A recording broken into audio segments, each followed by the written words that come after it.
Alright, for all you ladies out there and guys that are leery on carrying and scared that the trigger is going to go off in your pocket or it's going to go off while it's in your purse, I'm going to give you a little rundown of how safe it really can be if you are educated about it. So, here we go. And excuse my hair, it is humid outside and it's bright even though it's overcasted, but you'll be fine. You'll be fine. We got this. Right now I have my 9mm apart, and this is a Smith & Wesson. Now, most modern day Glock, 6 Hour, Springfield, did I already say Glock? Sure, I don't know. Anyways, they all have very similar safety features. So, on the frame, you have a safety. This is a manual safety device. You have to manually put it on or take it off. But you either have to flick on safety or fire. And if you're going to keep it on safety, you need to practice knowing that it's on safety. So if you ever do come in an emergency and you have to use it, you know that you have it on safety. Otherwise, it's pointless. On the frame or the receiver, we have the trigger. Okay, this trigger, if you hit it on the side, it's not going to disengage.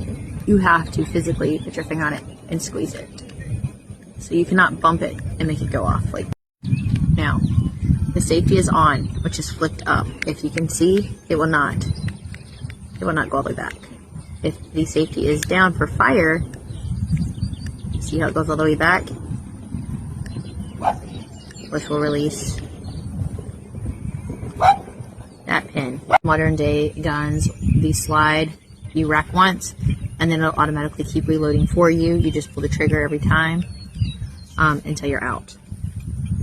So if you want to always have one in the chamber, which would be you sliding the slide back, then just know you need to keep your safety on in order for it to not go off.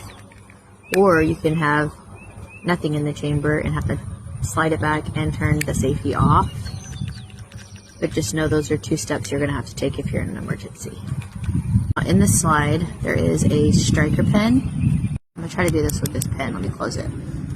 This is a striker pin. In order for that to even be disengaged, this has to be pushed down. And the only way this is going to get pushed down is if the safety is off and you pull the trigger.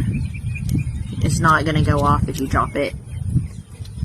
If somebody steps on your purse, if someone kicks your leg and it's in your pocket, none of that's going to happen. That has to be pushed in order for that piece right there to be disengaged. And also on the mag, I'll tell you what caliber your gun is, which this is a 9mm, and it also shows you 4, 6, 8, and 10, and there are bigger mags you can get, so you'll know how many bullets you have in here. Also, when having a gun, if you don't know, once you have your barrel back in your slide, you can see this, but you can also see it now. It says 9mm. So let me show you. Your gun is put back together. You can always tell what caliber your gun is. I don't know if you can see that very well. For those that might be like, oh, I have a gun, but I don't know what it is. That will tell you. This is the magazine. The magazine feeds the gun. The clip feeds the magazine. These are not FMJs, but they are hollow points. FMJs are full metal jackets. This hollow point is what you're going to want to use if you're in a situation, because this tends to stop when it's in whatever you're shooting it at. Go through. These are designed to go in.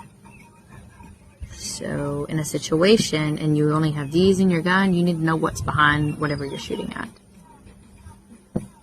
Same with these though. A hollow point has more energy behind it when it's fired, therefore it tends to expand on impact. That's not to say that it can't go through, but it's made to go and stick. And this is more for practice, as it can go through. So, yeah, I hope that cleared the air of you'll be fine. You want to carry a gun, you will be fine. Either keep it on the safety, or no, you have to wreck the slide. Now, do both or choose one or the other, but no, in the case of emergency, you need to remember that. That could be the difference between life and death.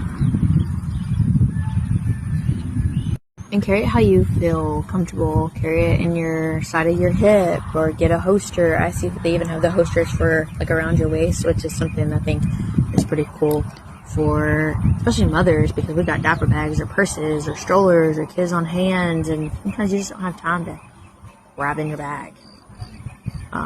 Just feel really comfortable. Practice taking it in and out. Practice taking it, just practice. I think personally, the more you take it apart and clean it, and the more you look at all the parts and put it back together, the more comfortable you're going to be with it. So what I'm learning in this world that we live in, it is better to be safe than to be sorry. It is better to have it and not need it than need it and not have it.